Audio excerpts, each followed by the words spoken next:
Hey y'all, how you doing? Welcome to my channel. If you've never been here before, please like, share, and subscribe. Join my strange little tarot coven. If you would like a personal reading from me, or if you would like to see me unbox this entire deck that I'll be using this afternoon, the Lunar Nomad Oracle, you can find that info in the description box below on how to do both of those things. It is the full cold moon. It is the last full moon of the year. It is the closest moon to the winter solstice, the darkest night of the year. I decided to pick a deck today that was, moon themed. I feel like we all need to get some messages from Mother Moon. So this is kind of like story time. So settle in, get yourself some tea, some coffee, whatever your hot beverage of choice is for the winter time, and settle in, because this book has very, very long detailed descriptions of each card. So I'm going to do an all signs reading today. I'm going to do all 12 signs in a collective message, and I'm going to just straight up read the message from the Lunar Nomad. Maybe I'll try to hear it from me. I don't know. I feel like these are very important messages. We'll see what your sign has. I will chop these up and post them individually as individual sign reads later on today, if you don't want to stick around for the long ass story. All right, guys. All right, let's do Gemini. What's up with Gemini? What's the message that my Geminis need to hear from the Lunar Nomad Oracle today? What's the message for my Geminis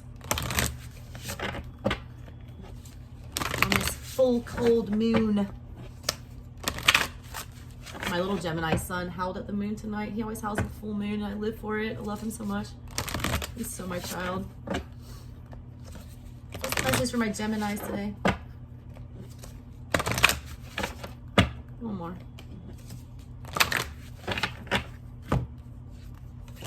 Clouds. Why is there a perfume bottle on there? Can't cover up something with perfume. Can't mask the odor. Also, perfume can be intoxicating. It can trigger memories. A lot of you are going to be like coming into like that smell thing where you smell things and it triggers memories, or it can bring things back. Also, a lot of you, like some of you have like a cologne or something of your ex that you wear or that you spray in your room. Smell is tied to memory in a very big way. That can be good or a bad thing. All right, let's get your big old book message here for you guys. Let's see here. Clouds. Does feel like air energy, so it does feel like Gemini energy. It says, yeah, confusion, conflict, lack of focus, obstacles, worries, and depression. 9 of Swords mixed with 7 of Cups. I have smells that will trigger me, that I will forget everything, and they'll just make me crumble. Like, I get weak when I smell certain things. Certain colognes, certain perfumes, certain foods, all right? They'll just trigger things really badly, and they'll make me feel very confused. Pay attention to that, all right? It says, an antique glass atomizer puffs heady clouds of exotic perfume about the parlor. Intoxicating lang lang hangs heavy on the air with lingering bergamot. In this complex olfactory haze, you grow dizzy, verging on forgetful. You are entranced by the seductive persuasion of this luscious perfume. There are colognes that will do that to me. I swear to God, I'll just forget all rationale, and the smell is just so delicious that I'll be like, whoa, why do I want to go near that? It's like, if they didn't smell like that, I wouldn't want to be interested in them. It's so weird. I don't know how it works. It is like, it does almost like a drug. As the clouds swirl about your mind, your thoughts become muddy. Addled by some outside persuasion, you lose your sense of direction and slip into a silent paralysis. Staggering through the haze could lead you to freedom or detriment, depending on what you find in your midst. Or maybe you will succumb to the confusion and float in the plumes for a while. Confusion can blow in like a deadly storm, or slip silently through the cracks like an insidious smoke. It comes silent as a nightly visitor, overtaking your senses and leaving you bewildered. Rarely do we embrace this ominous sense of uncertainty with open arms, and yet there's always a choice to move with the storm or rage against it. Confusion has a way of multiplying, like invasive vines growing and entangling everything in their wake. The more you wrestle these uncertain feelings, the tighter their grip becomes, until you are entangled in their tendrils of fear.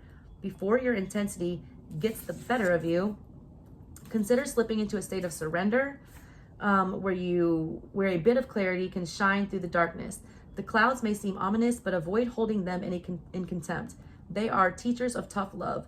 Usually they show us where we are working too hard and pushing against our own wisdom. Seeking answers to questions can throw us into discord, where we essentially vex ourselves. Ask yourself, what can confusion teach me? When I see the clouds, I recall all the times I have driven through a rainstorm. The clouds loom on the horizon, dark horses riding in, fast and ferocious. Water pours from the sky, obscuring visibility. The harder the rain falls, the more difficult the drive becomes, until I can barely see anything in front of me. Fear sets in. I become tense and completely overtaken by the storm's force. I could rush faster to my destination. I could drive slowly and deliberately, or I could pull off to the side of the road and let the storm pass. Look for the sacred pause in these troubled times. Action and force are not always the way to combat the clouds. You'll just stir them up and multiply their force. Relinquish control over the present moment. Step into the place of observation. You need to get in Page of Swords energy, all right, which is your own energy. Observe everything, all right? It says, wild, crazy storm clouds are born from inner turmoil. Giving away your power in conscious and unconscious ways summons them. The clouds appear when we are in a burnout, overthinking a situation, or being too much up in our heads. Manipulation and coercion are a sure way to stir them up. Even in the most bleak times, you have a choice to follow with the experience or move into resistance. Cycles of chaos and conflict are the signs of inner resistance to claiming a personal truth or of letting go of a limiting belief. Many of us move in circles within our lives, repeating painful cycles and then asking why. It's like the definition of stupidity. It's doing the same thing over and over and over again the same way and expecting a different result. Are you doing that right now? All right. If you find yourself in a personal storm, take a hard look at what you are pushing against. Evaluate what you are trying yourself to,